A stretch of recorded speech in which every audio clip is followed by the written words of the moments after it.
guest is a very fine actor indeed. He's British, you know, Jeff. Oh, is that right? Yeah, absolutely. His show Hannibal is on Thursdays on NBC. Take a look at this. He wasn't planning on framing her. He was planning on framing me. Hugh Dancy, everybody. Hugh Dancy.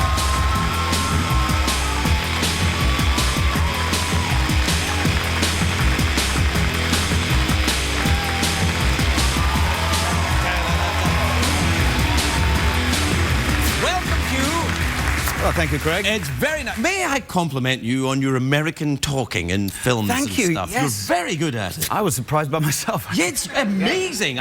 You and Hugh Laurie, I think, are both just spectacular at disguising your Downton Abbey-ness. It comes with the name, obviously. It's the all Hughs. Yeah. Oh, yes, of course. Yeah. You know, in Scotland, people called Hugh are called Shug. Did I know, yeah, Shuggy. Shuggy, yeah. Did you ever get called Shuggy? Yeah, I worked with a great Scottish director who since then has called me Shuggy, but now I know why, yeah. Yeah. It's an affectionate thing, like, uh-oh. Yes. Not so much, a little bit. Now, you're almost the last person of your family to be here. Yes. Your wife has been here, your father has been here. Yes. Your father, outfoxed me, your father's a very famous moral particularist philosopher. That's exactly right. Yeah, that must be a little tricky when you're coming home with school reports when you're a young'un. But let's take this apart. No, he was always... you know, people always wonder what it's like to have a philosopher as a father, but the reality is, like, he's a teacher, right? You know, primarily, who's just very clever. Who's extremely clever. Yeah, very, very clever. And also whose interest is asking questions and encouraging people to ask questions. So that's kind of a good thing. When he was here, though, I remember thinking, oh, I'm kind of out of my depth here. I thought, really? Didn't come across that way. Yeah, I know I did. I thought, oh God, I've bitten off more I can chew now. Right. How do I get the horse to dance over and get rid of him? I thought. You loved it. No, it was fine. Yeah. So the Hannibal show, you're the guy that thinks like a serial killer, but you're not a serial killer. Maybe a little bit of serial killing. A little bit light and dark, you know. Yeah, it's an odd bit. Did you ever meet any serial killers? Not that I know of. Well, you might have tonight. I've met some producers. It's a very similar... Now, here's an interesting thing. You know the British writer John Ronson? No, I don't know. John Ronson. Oh, yes, I do. And I know the book. Yes. Right, the psychopath test, where he looked at all different psychopathic personalities. Very interesting. Fascinating. Yeah. And it turns out there's kind of a spectrum. You don't have to be total psychopath. You can just be sort of a little bit psychopath. Right, you can be one of the non-killy ones. Yes, exactly. Just great company at a party. Does it freak you out when you do roles like that, when you do very dark roles? Not really. I think it would freak me out if I was playing a part, you know, in a show that was just extremely violent without any real justification. You know what I mean? Like this one. Like this one, yeah. You mean that evil audience member who... Oh, yes, that kind of... Right. Well, you've done a lot of theatre, haven't you? A fair amount, yeah. Right, well, so when you walk out... The difference is you can't see the audience. Mostly it's pitch black. It's great. Yeah, but you can sense them. You can sense them when they check their text messages. Oh, that's a bad business. Does that still go on in theatres? They don't do that now, do they? Oh, yeah. Really? I think that's terrible. Well, they're tweeting. Seeing this great play right now. Yeah. Are you on the Tweety? I'm not. Good for you. I do not tweet. No. I think I'm about to resign from Tweety. Oh, really? Yeah, I think I've had enough. What happened? Well, I'm feeling I'm getting Tweety versions of this. Oh, there is one. Or the kind of the polite smile. Yeah. Are you on any social media? Have you got the Facebook or the Instagram? Instagram. Yes. That's where you show photographs of your genitals. Family.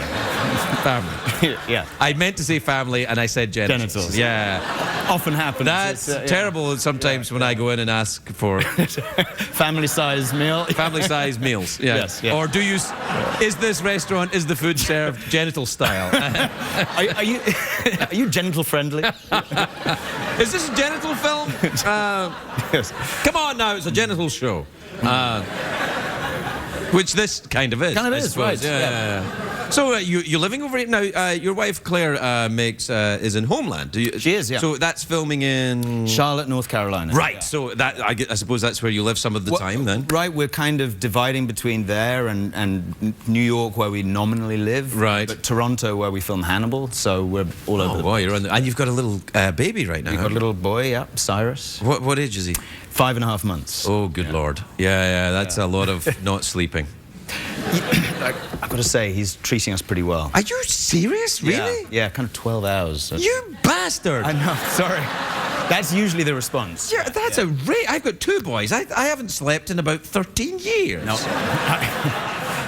God, that's fantastic. Yeah, he's great like that. Yeah. And in other ways. I mean, it's not his only quality. But. Yeah. Well, but being a good at 5.5 months, being a good sleeper is like, you know, counts for. That's like being a moral particularist. Of the, that's impressive. Right. You know. Yeah. Okay. Yeah, you could have him on here. He could just sleep and. He could be in the audience. That's right. Yeah. Oh, shut up! I wish last night's audience were here. I love them. Did you get any? Did you get because your family is very academic? Did you get any praise? Because acting, whilst lovely, yes. is not one of the great sciences. True. Yes. There's no Nobel Prize for acting. For acting, no. There's and was there any pressure on you to find Get something a little more serious? cerebral than pretending to be someone else for money? Or not money. Oh yeah, that's maybe. even more of that. Yeah. No, they were great about that. That's good. And I mean, I was lucky. I started working pretty early on, pretty quickly. I didn't have that years of making do. I had my time, just doing different jobs, but it didn't last too long. And I think that I realized that you don't go into moral philosophy like on a whim. No, that's true. So my dad was definitely, and my mum as well, but doing something. Is your mother an academic as well? She's in academic publishing. She actually went back to college while I was at school and then got into that. Are you bitter about that? She was getting better grades than me. Oh, really? Yeah, that would be annoying. Yeah, that was annoying, yeah. Well, there you are then. Yeah. Well, things are all right. I can't believe you're 5.5. It's sleeping through the night. I'm outraged. I'm outraged. Yeah. Well, I'm sure it won't last long. No, it won't. It's got it better teeth not. coming. Yeah. No, you got to work harder than that. That's terrible. Yeah. Maybe you're just a great parent and you exude calmness. That's what I've been assuming. Yeah. And I'm a terrible parent and I'm put children on edge. Logically speaking, that must be the case. I think you're right. I think we've reached a conclusion. All right. Thank you very much. Thank you, sir. Hugh Dancy, everybody.